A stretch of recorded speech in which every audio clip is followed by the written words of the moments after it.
श्री स्वामी समर्थ. नमस्कार प्रिय स्वामी भक्तांनो, स्वागत आहे तुमचं आपल्या चॅनलवरती. प्रिय भक्तांनो, तुम्हाला ठाऊक आहे का, दत्तगुरूंचा अवतार असलेले श्री स्वामी समर्थ महाराज यांनी असा एक दिव्य मंत्र दिला आहे, जो जेव्हा कानावर येतो तेव्हा तो अद्भुत अनुभव देतो. हा मंत्र जर भक्तिभावाने ऐकला तर तुमच्या जीवनात सुख, समृद्धी, धनलाभ आणि चांगल्या संधी येऊ शकतात. जर तुम्ही आर्थिक अडचणींनी त्रस्त असाल, सतत वाढणाऱ्या कर्जामुळे चिंतेत असाल आणि तुम्हाला लवकरच उभारी घ्यायची असेल, तर हा मंत्र तुमच्यासाठी एक अनमोल उपाय आहे. अनेक भक्तांनी या मंत्राच्या जपाने आपले जीवन बदललेले आहे. स्वामींच्या कृपेने त्यांची परिस्थिती सुधारली, अडथळे दूर झाले आणि इच्छित यश मिळाले. स्वामी भक्तांनो, हा मंत्र केवळ शब्द नाहीत, तर श्री स्वामी समर्थांचा आशीर्वाद घेऊन आलेले एक शक्तिशाली साधन आहे. नियमित जप केल्यास तो प्रत्येकाच्या जीवनात शांतता, यश आणि समृद्धीचा वर्षाव करू शकतो. प्रिय स्वामी भक्तांनो, श्री स्वामी समर्थ महाराजांच्या दिव्य मंत्रामध्ये अद्भुत अशी शक्ती दडलेली आहे. ही शक्ती आपणापर्यंत पोहोचावी यासाठी मी सांगतो की हा मंत्र कमीत कमी 108 वेळा तरी संपूर्ण ऐका. मध्येच थांबवू नका. जर तुम्ही हा मंत्र मनापासून ऐकाल तर नक्कीच स्वामी महाराजांचा चमत्कारी आशीर्वाद तुमच्या जीवनात येईल. ही फक्त गोष्ट ऐकण्यासाठी नाही, तर प्रत्यक्ष अनुभवण्यासाठी आहे. जर तुमचा स्वामी समर्थांच्या शक्तीवर पूर्ण विश्वास असेल तर हा मंत्र अवश्य ऐका. शक्य असल्यास संलग्न 11 दिवस किंवा 21 दिवस रोज वेळ काढून मोबाईलवर हा मंत्र लावा आणि स्वामी महाराजांकडे प्रार्थना करा. तुमच्या जीवनात सुख, शांती आणि संपन्नता यावी. जर तुम्हाला गरिबीतून मुक्त व्हायचं असेल, सतत प्रयत्न करून यश हातात येत नसेल किंवा निराशा आणि दुःख तुम्हाला वेढून टाकत असेल, प्रिय स्वामी भक्तांनो, लक्षात ठेवा, हा मंत्र खास तुमच्यासाठी आहे. तुम्हाला इच्छा असेल तर हा मंत्र 1008 वेळाही ऐकता येईल. याच्या जपामुळे अचानक धनलाभ, जीवनात समृद्धी आणि अनुकूल परिस्थिती मिळू शकते. देव नेहमी प्रामाणिकपणे कष्ट करणाऱ्याला साथ देतो, पण कष्टासोबतच श्रद्धा आणि चमत्कारी शक्तीची साथ असेल तर जीवन अधिक जलद बदलते. हा मंत्र ऐकताच तुम्हाला जाणवेल की या शब्दात दिव्य ऊर्जा आहे. प्रिय स्वामी भक्तांनो, जर तुम्हाला असेच अजून चमत्कारी मंत्र जप ऐकायचे असतील तर आमच्या चॅनलला सबस्क्राईब करा. चला तर आजच्या या पवित्र मंत्र जपाला सुरुवात करूया.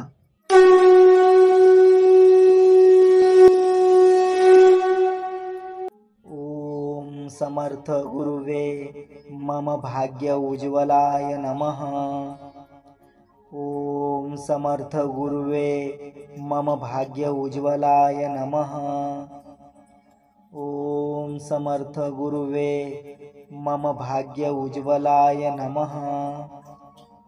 ओम समर्थ गुरुवे मम भाग्य उज्ज्वलाय नमः. ओम समर्थ गुरुवे मम भाग्य उज्ज्वलाय नमः. ओम समर्थ गुरुवे मम भाग्य उज्ज्वलाय नमः. ओम समर्थ गुरुवे मम भाग्य उज्ज्वलाय नमः. ओम समर्थ गुरुवे मम भाग्य उज्ज्वलाय नमः. ओम समर्थ गुरुवे मम भाग्य उज्ज्वलाय नमः. ओम समर्थ गुरुवे मम भाग्य उज्ज्वलाय नमः. ओम समर्थ गुरुवे मम भाग्य उज्ज्वलाय नमः. ओम समर्थ गुरुवे मम भाग्य उज्ज्वलाय नमः.